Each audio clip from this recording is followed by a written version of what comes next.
Hello, Internet, and welcome. I was just jamming to the theme music there.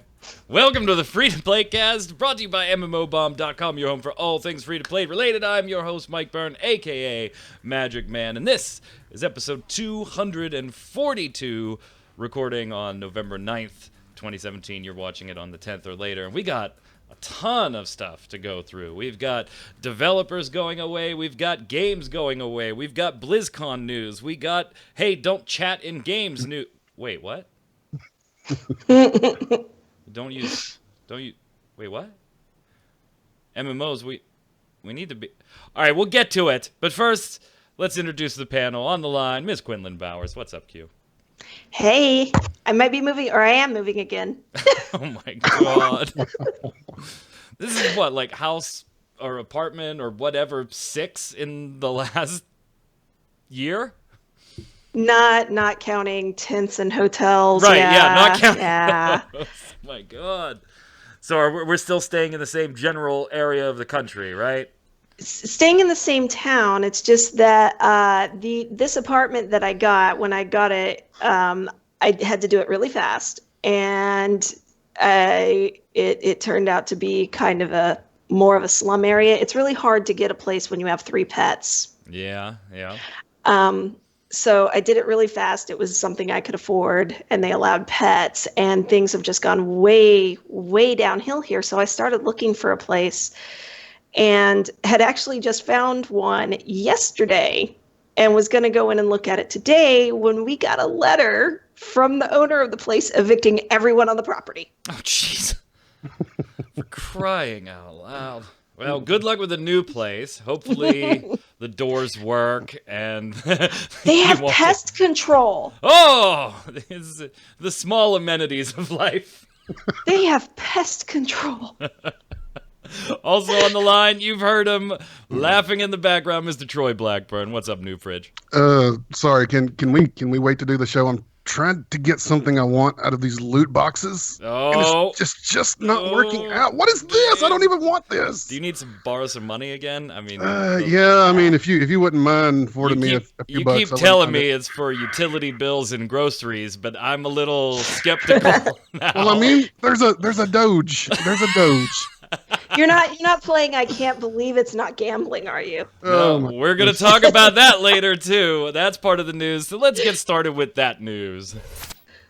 All right, before we get into like what we planned to talk about, because we do the show notes, right, and we do them a few hours ahead of time. I usually send them out Thursday morning, and then if something big breaks, we maybe make a last-minute scramble, to try and put it in there because we want everybody to be informed about the topic and have some chance to research it if it's a game they don't play or something like that. But I did want to address one. I didn't put it in here as a news topic because out of the 3 of us, there's really only one of us that plays this game with any sort of regularity, and that's you, Troy. I think Q and I just generally look at this and go, ugh, bad move, ArenaNet, bad move. Leaves a little bit of a bad taste in my mouth. And I know that there's the counter argument on, hey, these are just cosmetic, but I'm not huge in the Guild Wars environment, but from the little bit that I do play, that is an MMO that I would say is generally more about cosmetics than anything. And so it might be a bigger deal in that type of context. What we're talking about, of course, is ArenaNet deciding to add loot boxes to Guild Wars 2. And while that type of concept or a bit of RNG isn't totally new to Guild Wars, the way that they're doing this is rather unique compared to other Crystal Shop purchases, in that there's 30 skins for a total of, I think, 5 different mounts. And they're only, besides one, they're only in these loot boxes, which are RNG, so you can't even buy the ones that you want. And yeah, they're not going to let you get duplicates, but still. Oh, and by the way, if you want to buy all 30, what is it? It's like $120. Just and buy limited time only, by the way, where you could just buy all 30. Just generally left a really bad taste in my mouth, particularly coming from ArenaNet, who generally gets a lot of credit for running a pretty tight ship that's both Overall, yeah. user-friendly and palatable as far as monetization. Q, it left a bad taste in your mouth, too, when we were kind of batting it around in chat. What were your general thoughts? And then, Troy, I'd like to turn it over to you for a little more in-depth Guild Wars 2 player perspective on just how good, bad, or indifferent this situation is. I mean, it's one of those. I kind of have this weird balance going on now. Like we all know how I feel about loot boxy stuff by this point, I think.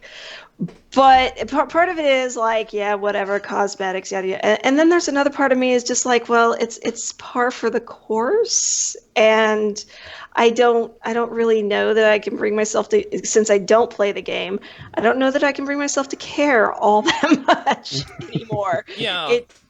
And it's real, just all the time. It's real easy for me to sit there as a very, very casual Guild Wars 2 player and say, well, I personally don't care. This doesn't hurt my Guild Wars 2 enjoyment because whatever. I don't have most of the mounts. I don't care about the skins for the ones that I do. It just doesn't bother me as a Guild Wars 2 player, as a games journalist, as somebody who watches this stuff, who reports on it. It bothers me immensely. So I think, Troy, give us the perspective from a Guild Wars 2 player, not somebody super casual like me. What's it like there? Here's the problem, and it's the same problem that loot boxes have in general, and all of gaming right now. It's a tale of two different stories. You go to Reddit, you go to the forums, you go to YouTube. People are up in arms about the fact that it's RNG. You can't pick a skin you like and buy it. 30 new skins, and we screamed from the moment Path of Fire launched, hey, we'd love to throw you some money for some mount skins. Well, here you go. Here's how you're going to throw them the money, complete RNG. You could even, if you don't have the Griffin unlocked, you could even get a skin for a mount you don't have yet, which is the case I would be under right now, but I'm not buying those things. But the problem is, like I said, it's a tale of two different sides. Reddit, the forums, up in arms. You would think every single player is totally against this. This is bullshit. We're calling out ArenaNet. Fix your stuff. They've got no choice but to react. The problem is, we talked about this extensively in my stream last night, and we ran around Lion's Arch for 30, 45 minutes. The vast majority of mounts counting the people skins were riding in Lion's Arch were the RNG box skins, and there were people just standing in there showing them off, switching between mounts, switching between skins. So yeah, I mean, you look at it and we're like, oh yeah, this is terrible. We're up in arms against it. But then you get in the game and you realize the non-vocal majority actually doesn't seem to care, and they're everywhere. We've got prominent Guild Wars 2 streamers buying them live on their stream in front of hundreds of people and being super excited when they get the one they want. And it's just, it's unfortunate. We're fighting a losing battle at this point. We really are. That sad look. I was so dejected last night. I would always prefer that they just put them, the skins, the mounts, everything, just put it on the shop and let me pick the one I want. If they would do that, and I think that's like the money every time. I think you're dead on, Q. I think that's the linchpin in this thing that makes it vomitous to me. Is that I don't necessarily have a problem with them selling skins. I don't have a problem with them selling 30 skins as opposed to 5. I don't care. I don't even, if you want to overprice them because you think they're more valuable, okay, fine. I'm not going to argue with your pricing. And if, Troy, you want to spend $50 on a skin, well, I think that's fucking ridiculous. You may have the dispensable income where that's totally fine for you to do for a game that you enjoy. Who am I to tell you how to spend your money on your hobby of all things? But I think, Q, you are dead right on it in that while you can't get duplicates, it is possible that you need to buy 30 of these before you get the skin you want. But see, that's the thing, what you were saying, too, about the high prices on them, right? When Eve decided that they were going to, do cash shop clothing items, and they did the $90 monocle. Monocle gate.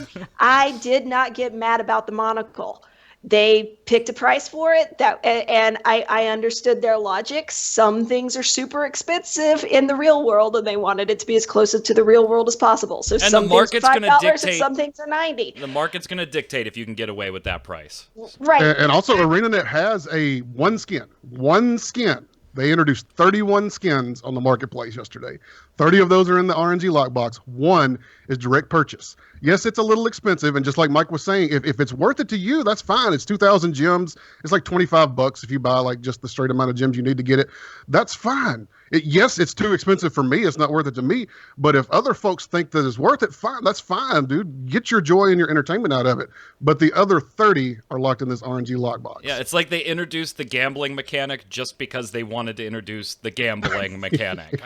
And the RNG, I wouldn't be as annoyed with it. Like a good example, right? I was doing stuff for the Smite, the new Smite RPG thing that came out. So I was doing stuff with Gabe and everything over the weekend, and it's been a long time since I've been in, like, even bothered to look in Smite, and I was running through and doing stuff in the shop, and it's like, I'm even annoyed with them with this, because it's like they have one like chest that has like maybe 6 items in it. So to get what you want, you only have to buy.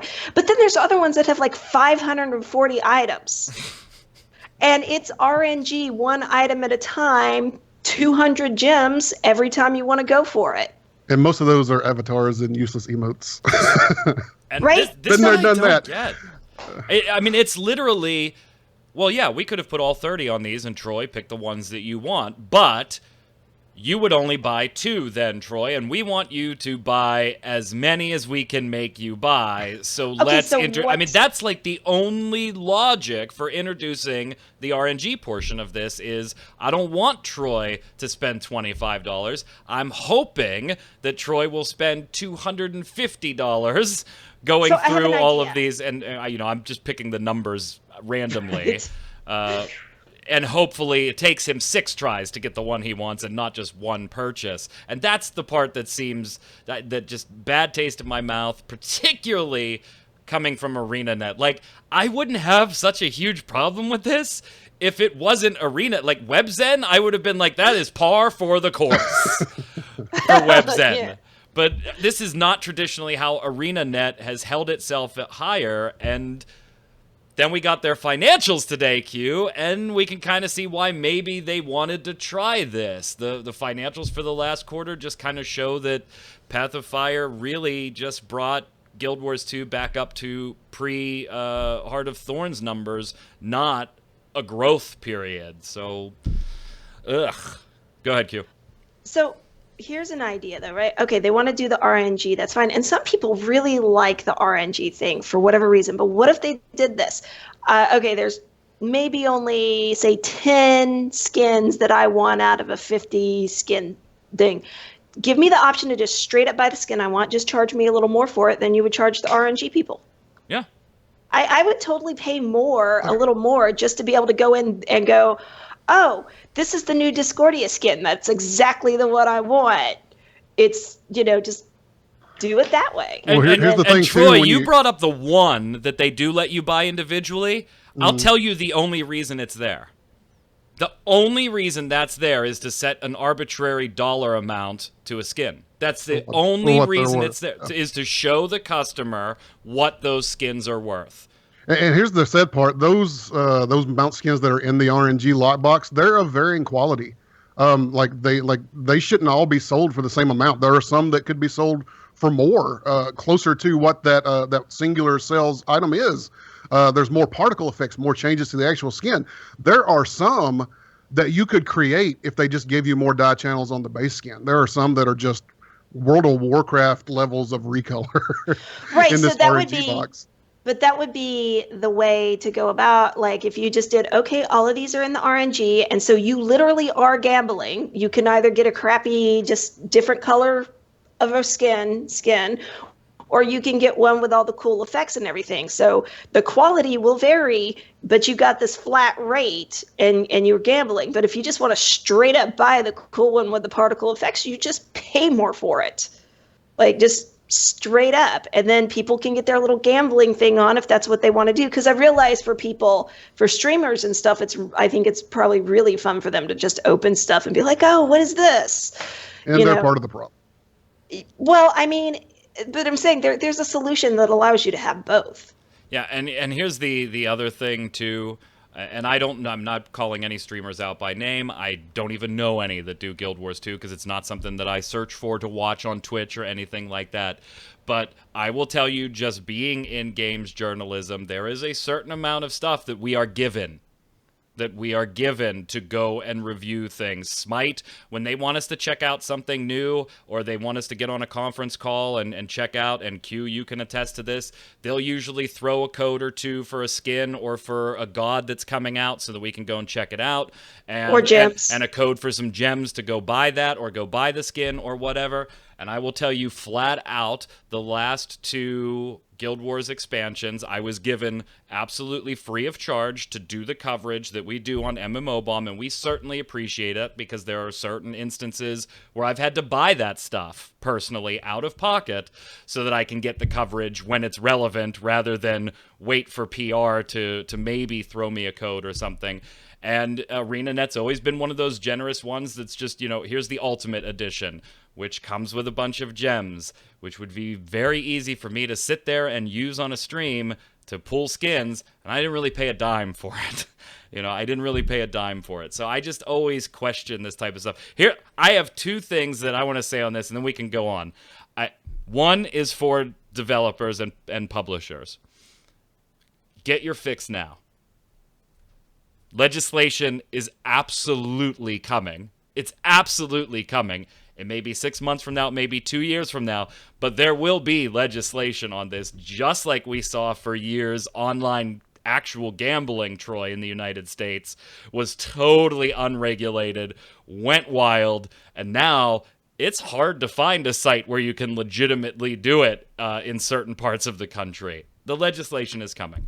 So, fine, get your fix in now. 2, players, for fuck's sake, stop! Stop buying it! Trust me, they're not going to stop making it because you stopped buying it. They're going to find a way to monetize it in a way that is palatable and equitable and doesn't have the gambling and the randomness. They want to make the skins and sell them. If you don't buy them in RNG lockboxes, Troy, I guarantee within 5 months, if nobody bought them, they would sell them individually. They're not just going to take them away. And if you make this a success, this problem we have right now, you're making this a success. If you continue to do so, don't come crying when all of a sudden all of your outfits are in lockboxes. When all of a sudden all of your armor skins are in lockboxes. Don't come crying to us when that happens because you're making this happen. Moving on, since that wasn't even one of our primary topics, to not another primary topic. This is something we're just getting in now. Literally, we just pushed our first story, which we are sure will have updates before we started recording this. Apparently, there are allegations of a chat issue inside TERA, NMOS Entertainment's TERA, allowing things like pictures and links and stuff like that to be posted even in the Megaphone global chats, which there are people on Reddit alleging that it opens up other things, including the ability to maliciously attack and isolate individual client computers. There's some stone throwing from users as well, saying that NMOS knew about this. They've known about it for a long time. Now they're just releasing a statement saying that they just learned about this. There's a lot of he said, she said going on right now. But unfortunately, let's make TERA the she out of this, Q. She isn't saying much right now. So there's a lot of stones going. We're parsing through it. We posted a preliminary story that uses, like the words allegedly and stuff like that because it is the internet, and we want to make sure that the facts come out, just like our gazillion reporting as well, before we start throwing aspersions or hardcore opinions. But it seems to be something that has, again, a lot of credence behind it, and we've seen NMOS Entertainment go silent on this kind of stuff before. But it's very scary, Q, to see that something as simple as chat in an MMORPG open to this type of manipulation. In an MMO, basically what the guy who made the original post on Reddit is describing, you guys will remember this. A lot of our viewers will not. GeoCities HTML chat. Yeah. Yeah. That's basically what he's describing. And for those of you who were not around for GeoCities, it was one of the earliest chat non-BBS style chat rooms available on the internet, and we could use HTML. And we did really mean things to each other with HTML. Like sending people links that caused their computers to go through a rainbow ride, basically flashing a bunch of colors until you just had to turn it off to be able to get everything to come back. Stuff like that. Like, just brought, like, an open HTML chat is super dangerous. And that's what he's describing here. Yeah, and even TERA's official response right now, which there's only one, it was posted on their forums, it's a closed thread, they threw it up there, and that was it. Troy, it kind of leans towards... I'm a little confused reading it. It's like the first paragraph says, we're aware of this, we just got made aware of this, we're looking into it. But then further down, it kind of does the thing that PR from Gazillion did the other week, where it kind of says, but yeah, right now this is a lot of accusation on the internet, don't believe everything you read on the internet, we don't have any evidence that this stuff has happened. It doesn't say, Q, their official reply does not say, this can't happen. It just says we don't have any evidence that something like this has happened. So, Troy, I kind of was like, oh, God, what a... Nah. Deny, bro. That is PR in 2017. Well, That's PR forever. As like it said on the X-Files, deny everything. if some of these things that users claim are true can be done through this, and I have no reason to doubt them just from my own knowledge of HTML chat, and wow, I mean, this is one of the most serious game issues I've ever seen as far as client relations go with your personal computer at home. I can't think of one off the top of my head that is a bigger deal. Why certain things have not been shut down just pending investigation, I don't understand. How hard would it have been to say, okay, look, there's a lot of accusations going on and concerns. Let's shut down chat. That's not ideal for an MMORPG, right? We understand that, but let's shut this down and look at it real quick. Well, what's worse, shutting it down now just in case, or shutting it down later when you realize that you could have shut it down and there really is a problem? You mean shutting it down after they managed to crash the game for everybody? Right. or inject malicious software onto client computers. I mean, there's a lot that can potentially be done if some of these accusations are true. So we're going to keep an eye on it. We're waiting for a reply from NMAS. Just wanted to get that out there as something to take a look at if you're a TERA player. Now let's get to the actual news stories that we had planned to cover today. So first off, we've got a couple of biggies that really happened pretty much right after last week's free-to-play cast. We had to reach out to Perfect World Entertainment. So Gigantic, brought to you by the team at Motiga, that developer is shutting down. And God, Troy, you really got a feel for Motiga, right? Dude, those guys have been in crisis since the moment they decided to try to make this game. It's just been such a roller coaster ride for them. I couldn't even imagine what that feels like to be on again, off again, on again, off again, the way they have been laid off or bringing folks in. Oh, we're laid off again. I mean, gosh. I mean, this is literally the second time this studio has closed. The first time we heard them close, and then Perfect World announced it as a partnership. It was really an acquisition, but and now Perfect World is shutting that down. So yeah, as far as if you're a fan of Gigantic, that's supposed to stay around and still has a team working on it, but Q, I don't see that lasting very long, right? Don't they even use the word maintenance?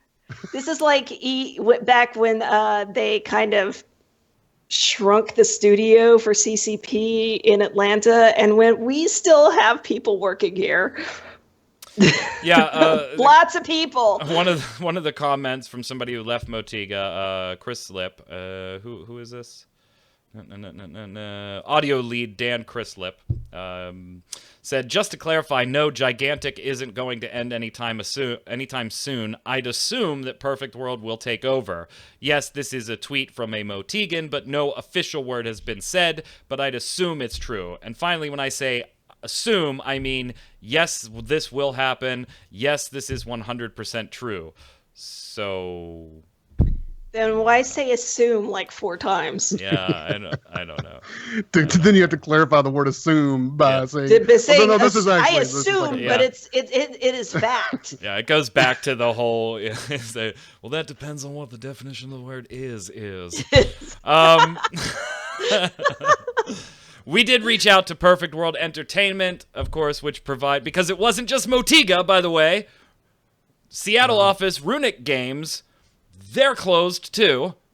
And so this was their statement. Following the news that Motiga has reduced the staff of its studio, Perfect World Entertainment can confirm that as the publisher of Gigantic, the game will continue to be available on our platforms. A core team of developers remains at Motiga who will work with us to support the game and its players, including moving full steam ahead with the upcoming November update and future content. That just feels... That feels a bit disingenuous. We cannot thank everyone enough for their contributions in making Gigantic the outstanding experience it is today. Perfect World Entertainment recently closed the Seattle office of Runic Games as part of the company's continued strategy to focus on online games as a service.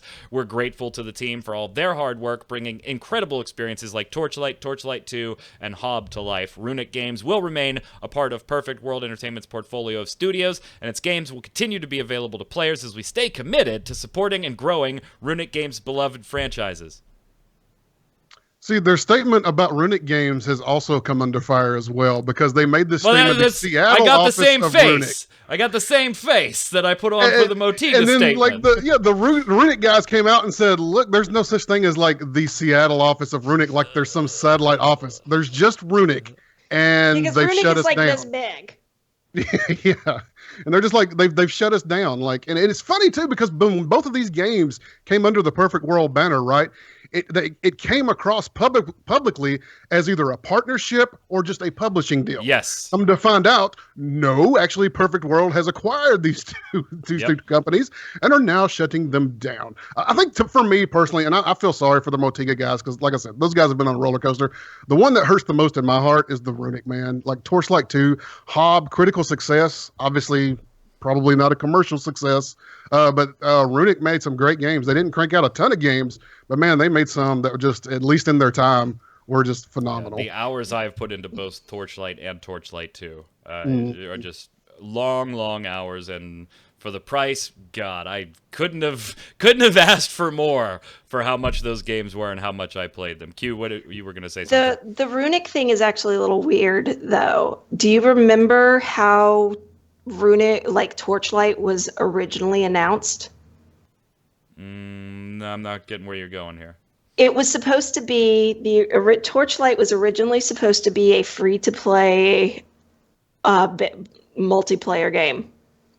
Oh. The Torchlight that came out, when it came out, because I actually tweeted this too and got a reply from the Runic guys, because they put out Torchlight, the first Torchlight, and I was like, I'm not going to pay for a game that's supposed to be free. But this was before early access was a thing, mind you. Right. I'm not going to pay for a game that's supposed to be free. And they're like, oh, no, this is a standalone game. We're still going to be putting out this other thing.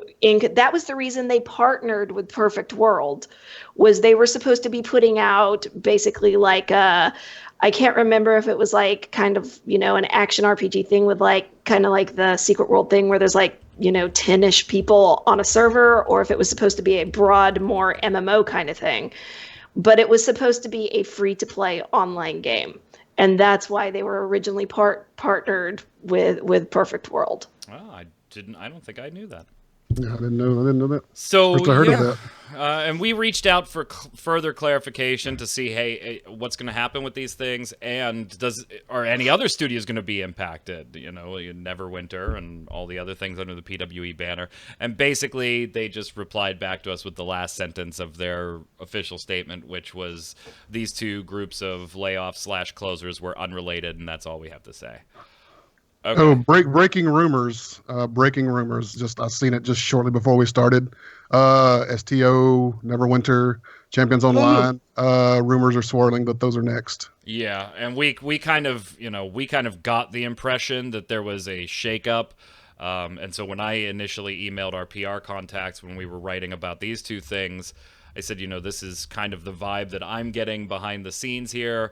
I'm not going to put that in the piece, but can you comment on the other games? What does this mean for the whole PWE portfolio? And that's when we got a copy-pasted reply of the last sentence, specifically pointing at Runic and Motiga and saying that they were unrelated. I wouldn't be surprised, Troy. I wouldn't be surprised. It was the feeling I got reading through the initial stuff that this was going to be much bigger than just these two games. But hopefully not for those teams and those players. But I mean, it is too, and you can just go back and look at it. It's basically layoff season. Yeah.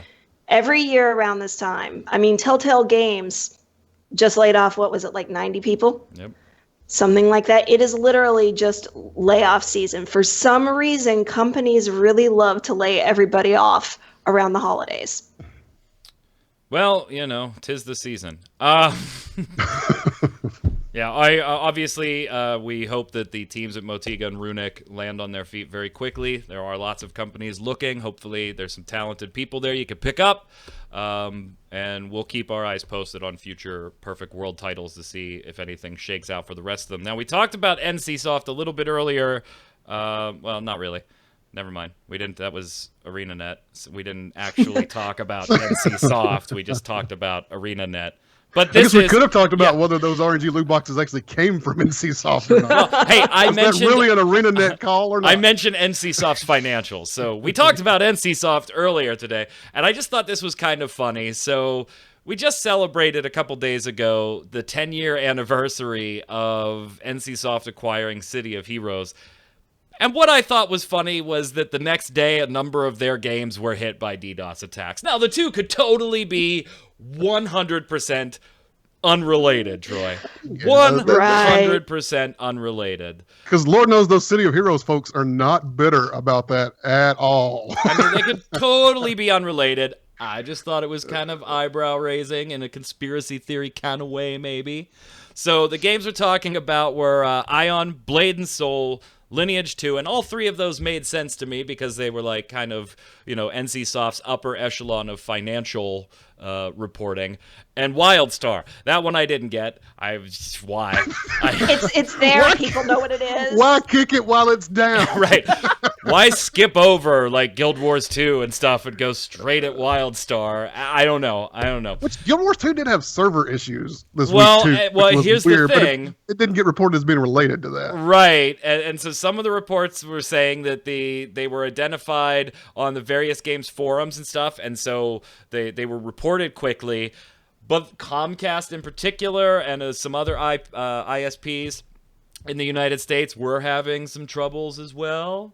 And so that could have impacted things. But I prefer to believe that the City of Heroes people celebrated the 10th anniversary by DDoSing the shit out of NCSoft. That is absolutely not confirmed or anything. It's just the conspiracy theory I personally choose to believe in and is no representation of the MMOBomb staff feelings on the issue. Mike, where's your tinfoil hat? Yeah, right? I need to somebody call Lore real quick and let me borrow the tinfoil hat from Legendary. I feel like I should be wearing it. I don't know. Coincidence? You decide. Let's talk BlizzCon. Troy, we'll start with you and your favorite. Let's talk about Hearthstone. Oh my God! Please, just I'm gonna go back to buying loot boxes. You guys, let me know when you're done. Nope. What's going on with Hearthstone? You need to talk about it. Loot boxes. Hearthstone. What's going on with Hearthstone? It's a CCG where you got to pay too much money to get things. No, come on. And if you start playing now, you'll never catch up. Ever. Oh, come on. Did you watch the actual panel for that? No, I absolutely did not. Oh my god! So I was doing write-ups on. What about my history on this show makes you think I would have watched that panel? I was doing write-ups for Game Skinny on a bunch of these this weekend. They hit me up and asked me to do write-ups, and that's one that I skipped because basically it was Dave Kosak doing a lot of kobold poetry type talking in funny voices. Like I couldn't. I was just like, I can't write about this because I can't take it seriously. Like it's kobolds and catacombs. We know that there are kobolds and they're digging catacombs and there's stuff. Hey, it's a new PvE mode being introduced in it. You know, obviously new cards and everything. But I kind of thought the new PvE thing could be interesting. It's something that I'll check out. I don't know how well you would be interested in PvE. Yeah. Hey. So you get 10 cards. You got to go against 8 random bosses. They're pulled out of a pool of like 48 or so bosses. And if you win, you kind of level up your deck and add cards to it. And there were some funny bits in there. But I thought it was kind of neat. A new PvE mode in that game. I certainly can appreciate that, being the PvE Care Bear that I am. Troy, you couldn't care less, huh? No, dude, like, I didn't even read this. It's in the show notes, and I know as a professional, I should have read every story and been prepared. But I totally skipped this one. I didn't even read it. And then, of course, you try to throw it to me, and I'm like, what That's is why happening? I threw it to you, because I knew you didn't read it. No, I didn't read it. I'm going to call this bitch out right now. Hey, I absolutely did not read it. Unlike Arena and stuff, you don't have to pay for anything, so that's cool. And if you complete all the dungeon runs on all 9 classes, you get the Candle King card back. So... and oh, by the way, there's a new what is that called? A new keyword thing. Recruit. So like you can take a card right from your deck and put it right into play. So a couple new keywords, or a new keyword, a lot of new cards, a new PvE mode, and it doesn't cost anything to do the dungeon runs. So there's no cost to those itself. So good for that. What might be bigger, and you guys actually might care about, Q, you kind of saw these coming, the new Heroes of the Storm characters. Yeah, they brought in. Oh my god, my brain just exploded. I've been up since midnight, by the way. So they brought in my girl Alexstrasza. I know that one. I know yeah, that one. I love her. And I love her. One of my favorite They brought lore in my figures. boy. Yeah. They brought in my boy Hanzo with the epic sexy chest. The guy who actually gets to be dressed like fantasy women in games. He's like, See, yeah, now look wait at a all minute. Wait a this. minute. Epic sexy chest. I said I like Alexstrasza, one of my favorite characters. Troy, you chimed right in. Great lore character. I nodded. Yes, absolutely great lore character. Q said Hanzo, sexy chest. Now, if that were reversed, if those comments had been reversed, You and I would be Reddit famous right oh, now. yes, we would. So, yeah, Heroes of the Storm getting some love. Do we know when they're joining? It was just an announcement on the new characters. Yeah, it's just an announcement that they're on their way. They're just like the dragons of the Nexus. The dragons are coming. So, It's And Blizzard. In a couple of years, they'll be in there. soon. And hey, it's not free to play, but if you want to play on classic World of Warcraft servers, they are going to introduce those. Those servers everybody says they want, but nobody's going to play. Now we finally get to prove that they don't. When they announced those classic servers, people just started going, great, they're dividing the player base more. Yeah. Right. I'll check it out, but it's one of those things that I'll check out for nostalgia's sake, but I can't imagine actually playing on long term anymore. I don't know. If they use the original graphics, I'm not even going to check it out. I've got no interest in that. That's part of the problem, right? Like, what do you choose and what do you not choose to actually throw back at this point? Because graphically, the game is horrendous to look at from that time period these days. But are there people who want that it's just like the same argument they were trying to make about like the Diablo 2 reboot or updated version.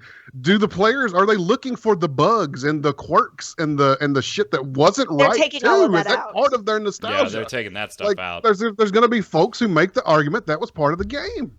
I'm looking because I actually wrote up their entire panel for it.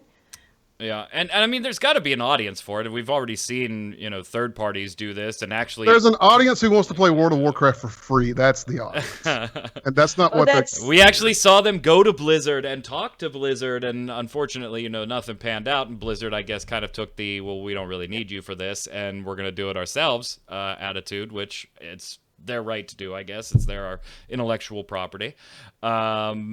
I don't know how big that audience is and if it's worth it. And maybe Blizz doesn't either, and this will tell them. I could very easily, Troy, see this as a, will you guys shut up about it now? We did it. Nobody played it, so we shut it down again. Yeah, that was actually the entire discussion when we were looking at it. They're describing it as being an authentic Blizzard quality classic experience. But not meeting the launch experience, so they're wanting to reproduce it, but not with all the bugs and everything. Basically, I did actually laugh out loud. I did watch that panel. I laughed out loud when he did say not the launch experience, though. Well, he also told everybody that those the servers, like the server cards that they gave away. Yeah, they need those blades. We need them back. Yeah.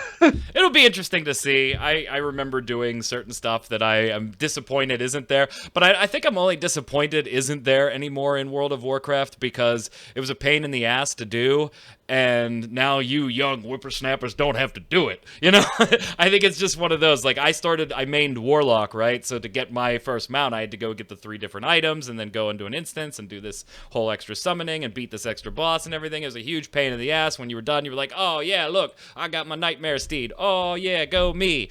And now you watch these whippersnappers boot up the game, and they're practically giving it for logging in, Troy. Did WildStar not actually, did they not prove that people don't actually want this? That was their whole shtick, was this is the hardcore, like vanilla WoW used to be. Yeah, we'll see. And we'll see where that's at. We'll see.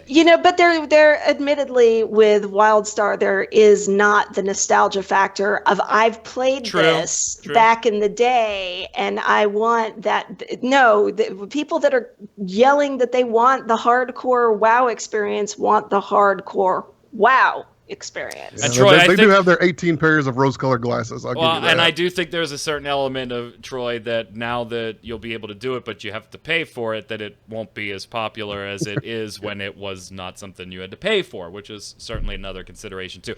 This is World of Warcraft. It's not free to play. Move on. The other big free-to-play news out of BlizzCon, of course, was that StarCraft 2, number 2, will now be free. That actually starts on November 14th. It'll be free for anybody who wants to play. You'll get all of the Wings of Liberty campaign. If you already have Wings of Liberty, Blizz is going to give you Heart of the Swarm. In got my email today, by the way. The other single-player campaigns will still be available for purchase if you want to go beyond Heart of the Swarm, or if you didn't have it at all, go beyond Wings of Liberty. They'll still have the bundles available for those as well. And even, here's what some people were kind of miffed about, Troy. The competitive side will also be free-to-play, something they did not do with the original StarCraft, right?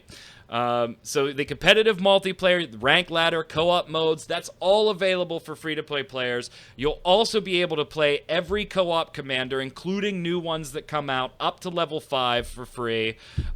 So, yeah, quite a bit of stuff. And, of course, there's the people that are like, I paid for this game. Why is it free? This makes me mad, Blizz. Because it's how old now? Yeah. And because your entire genre is dying? As an esport, it is waning in popularity compared to all the free MOBAs and everything. I mean, taking the competitive part free to play is not a bad idea because most thriving competitive games are free to play. I do kind of get the little bit of angst about the whole original StarCraft, because they made that free to play, but the ranked and ladder stuff was still only in the remastered version of the game. Yeah. So that wasn't free, and then to kind of put it free here just goes, well, wait a minute, that's kind of weird. Why would you do that? But even then, I just see that as like a little bit of a myth, right? Just, all right, I see your point. Don't have an argument. Yeah, I see your point. but why get bent out of shape about it? Are you going to play StarCraft 1 or are you going to play StarCraft 2? I think at this stage, we've had this discussion on other games that put out for a purchase and then within months were free to play. I think you have a little bit more of a leg to stand on when that's your argument saying that's unfair, I paid for this, versus something as old as StarCraft 2 is now going free to play. Well, I mean, when Rift, so a good example, when Rift came out, I bought the collector's edition, right? And they had that Tardigan mount. Yeah. And then they decided to give it away free to everybody who used Raptor. That pissed me off. Because, like, I paid extra to get this very special mount. I think this move makes sense. I don't get mad about this one. It's an older game, and this is just going to do nothing but add more people to play against for those people that are still playing it. So, and I think, too, like, if you look at what most people, competitive-wise, where the tournament is at, there's not really a massive tournament scene for the original StarCraft. I mean, there are still people who want to compete and everything, but those are like hardcore old school StarCraft players that want to do that. Like for an actual competitive scene, you go to BlizzCon and you play StarCraft 2 if you're competing. We need vanilla classic StarCraft servers. But they're basically broadening, like opening it up to more people, to have more people challenge and keep that competitiveness there so that they can keep having StarCraft 2 as one of their tournaments at BlizzCon. At the end of the day, all we really want is a remapped Diablo 2, a revamped Diablo 2. I don't know why they keep doing all this other stuff. Can we just get Diablo 2 updated and just roll on with our lives? All right, before we've gone so long today because we added 7 topics. That and we all don't shut up. So, speaking of loot boxes, very quickly, there's going to be a game for it. Now, I thought this was incredibly ingenious, very funny. Obviously, it is a joke, or a parody would be a better term, because... now, here's the question. I was talking about this to my son yesterday. Will it be free to play, Q? I think it'd be funnier if it wasn't free, but to really land home the point, I think it has to be free. On Steam, you can get ready to take part in I Can't Believe It's Not Gambling. And Troy, I'm just going to read you the description because I think that's the best way to do this. So, I Can't Believe It's Not Gambling skips the boring gameplay part of your game and takes you straight to what you really care about. Opening loot boxes. Experience the thrill of never getting the thing you really want while getting duplicate loot of the thing you don't really care about. Features include complete loot system, set of rare, epic, and legendary loot boxes and loot. Usually, we just change the tint. In-depth crafting. Salvage items you already have for a ridiculously poor ratio compared to how expensive it is to craft them. You'll craft that legendary someday. Massive collection system. Collect them all. Will constantly remind you of the fact that your collections are incomplete. So don't worry, you can solve that with more purchases. And they're also featuring a realistic currency manipulation simulation. Single player game, will have Steve achievements. We don't have any word on when it's coming out, obviously, and who knows if it ever comes out, really. I think it's going to, because I think it's too funny not to. And my argument was... You know what? It should be free to play just to land home the point. But if I was doing this, I'd make it $1. I'd make it $1 because it's only $1. And then just get the hell out of Dodge, because can you imagine how big this is going to be on Twitch for like a day? Right? It's going to be big on Twitch for like 2 days. So if you put just $1 there, just like Flappy Birds, right? Put that shit out, scrape the money, shut it down, go home. So I think actually they will charge for it. I hope so. Because I'm thinking that virtual currency thing means that you're pretending to have real money to spend on it. So the buying of the items is actually using pretend money, in-game pretend money, but so the money comes from actually buying the game. The screen went black. Oh, there it is. Okay. I was like, what happened? I love this, Troy. Do you love opening loot crates but hate the tedious gameplay sessions in between? Our marketing department has the game for you. Unbox random items. Get stuff, but not really what you want. Skate legal and ethical lines. Remember, kids, it's only a video game, so grab your parents' credit card. Can we just call this what this is? This is Overwatch 2. The other thing I love is they literally stole the I can't believe it's not butter logo. Yeah. So we'll be keeping our eye on that. I hope they charge a couple of bucks for it because you know what? Just for the sheer enjoyment that Steam page has brought me now twice, once when we saw about it the first time and once talking about it now, I'll give you a couple of bucks for that. Let's slide over and do the weekly bombs and get the hell out of here. Troy, I'm going to let you do yours since you teed off on it at the top of the show.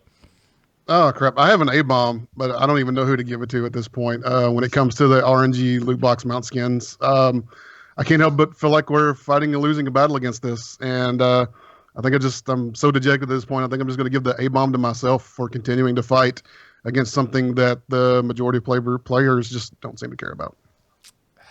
Good thing Bless isn't going to have them. Wait. Yeah, they don't. No way Bless is going to have. They don't know what the hell they're going to have as far as monetization goes yet. I'm going to give an A-bomb to the EA Nexon partnership. They revealed that their new game, they've just prior to G-Star starting, it's just the next iteration of FIFA Online, so FIFA Online 4. And it'll probably do really well in the East, but it's just not a great announcement. Wasn't interesting for the West, and probably isn't going to come here anyway. FIFA 3 didn't, so I'm going to give an A-bomb to that. I don't know what I was expecting, but I was a little more interested in it, and then was like, oh, shit. It's like they were just like, we're going to release a game, Madden. Oh, well, shit, I knew you were going to do that. I thought this was different. No, FIFA Online. Q, go ahead. I'm just going to throw out a couple of bombs first. Me actually having an apartment that will not have pests. There you go.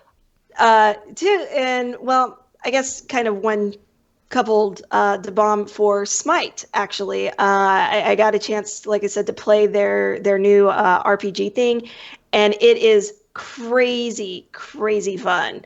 Although they don't start you off like super simple either. Like the first thing they do is throw you into an ice area, so your butt's sliding everywhere. Oh God. It could only be worse if they gave you a water world, Troy. And they finally put the best goddess ever in the game, Discordia. So I'm actually very happy with them right now. From the viewers, Nasagra says, A-bomb to ArenaNet for making the only way to get 30 new mount skins a loot box. Hey, for a limited time, buy all 30 for the low price of $120. You better hurry, though. You only got like 5 days left. Right, only a couple of days. So go ahead. Q. Deathlock, A-bomb to Mike for wearing that ugly shirt. It looked like you were doing the entire show in a bathrobe.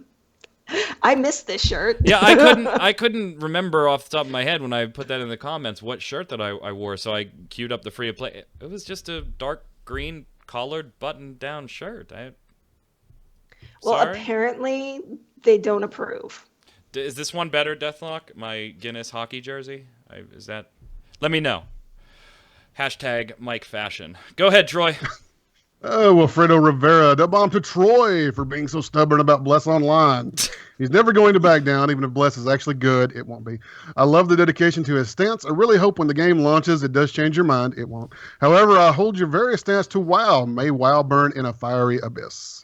I'm telling you, when that game finally comes out, we're doing a dual first look, and I'm going to tell you how everything is revolutionary. This is a feature I've never seen, and I don't care. I don't care what you say or how many games I've seen it in. Bless will be the first game I've ever seen it in. Now, here's the thing: depending on the episode, we get about 2,000 to 4,000 views on a free-to-play cast every week on the weekly podcast. Those 2,000 to 4,000 people will think the first look is hysterical. People that are just looking for a Bless Online first look are going to think I'm a total asshat that has never played a first look game ever because I'm like, wow, you can chat in this? This is an amazing. So we'll see. We'll see. The comments ought to be fun. It's me, James E. says, Bless is greater than Troy. And you know what? I've never played it, but you're right. You're right. Go ahead, Q. Alberto Balsam, Path of Exile, stick with it for 6 months and you're hooked. I don't know if that's the best endorsement for a game. That you just You got to play it for 6 months. If you put 6 months into this, you will totally love it from there on out. I get what you're saying, but I don't. Maybe reword that one. Just get to level 50. That's where the game really. Oh begins. God! Don't tell that to Jason.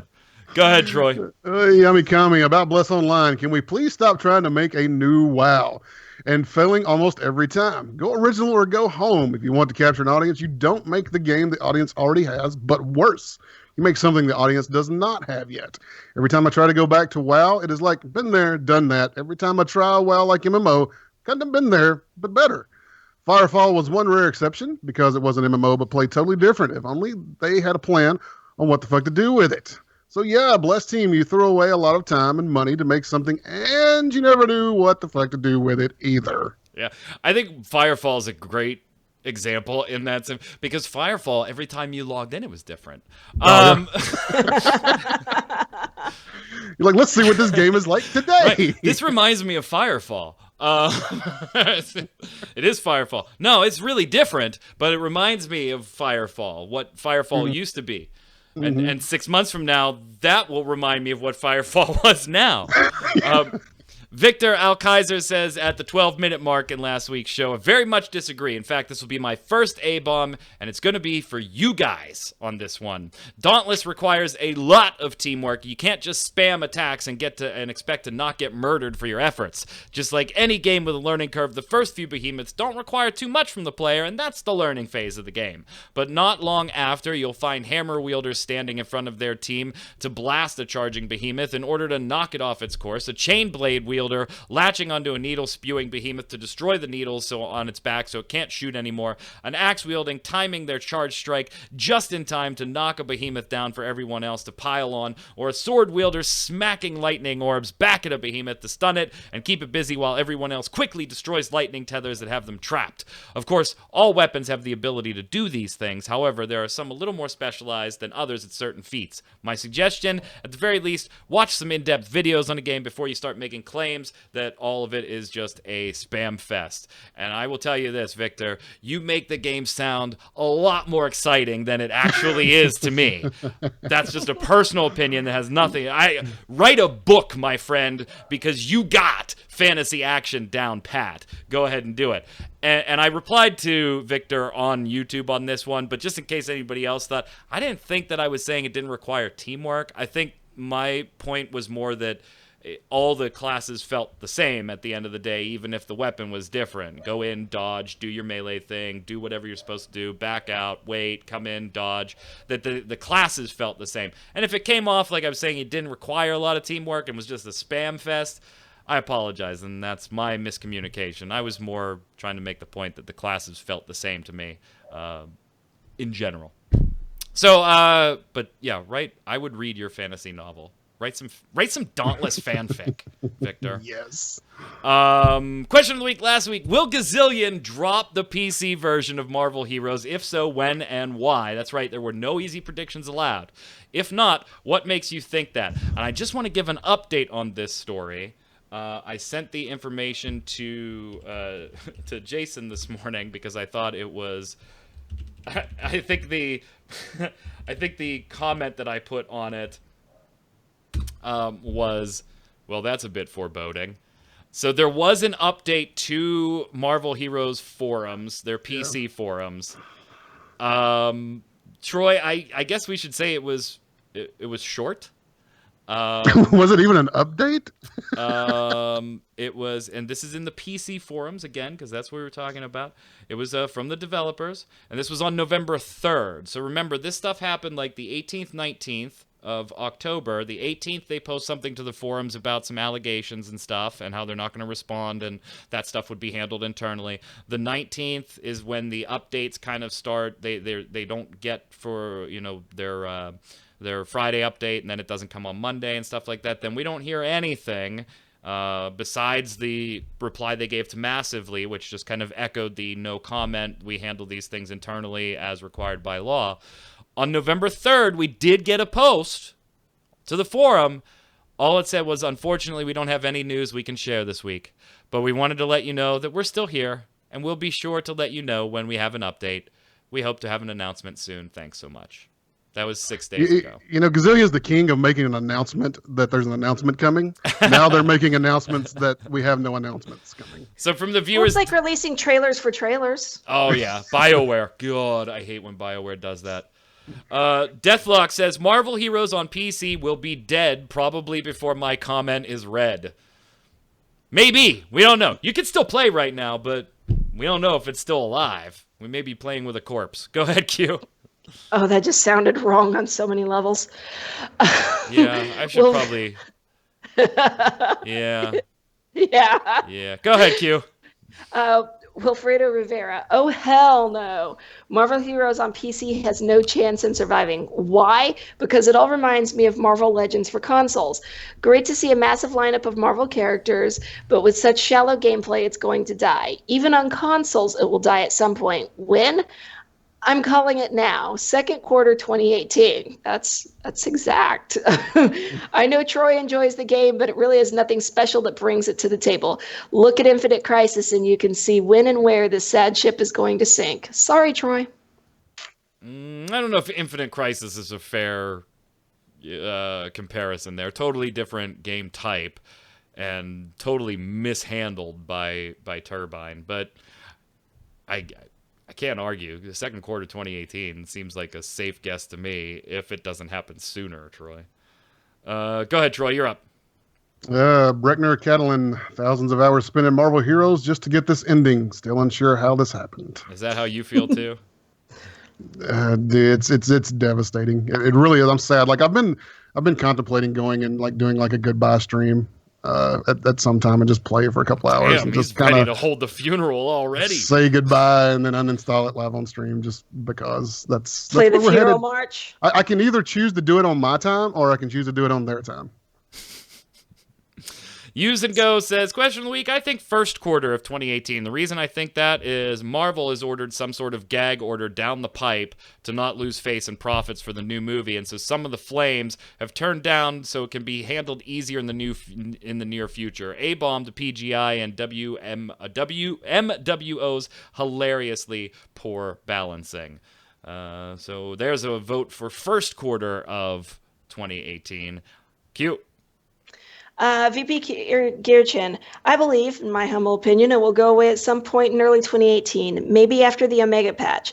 They need something to relight the fire in the game after the controversy. They won't recover enough from the outset of the silence in communication. Too many broken promises and patches, content, and delays. Omega patch and Prestige is too little too late. The game is on PC is done. P.S. The game was fun, but everything runs its course, and the course was cut short by controversy, straw that broke the camel's back. Belittlement of their players on the official forums and social media, and not taking criticism, good or bad, well. Didn't help either through the years. Love your shows. Hey, thanks. We're not going anywhere anytime soon. We'll be here long after Marvel Heroes is. Go ahead, Troy. Which means we may have to last like one more week. Ezreal Sword, basically, if you're playing Marvel Heroes Omega, be prepared for the big goodbye. No updates, no Halloween event, and no Thor movie tie-in. That's the big one.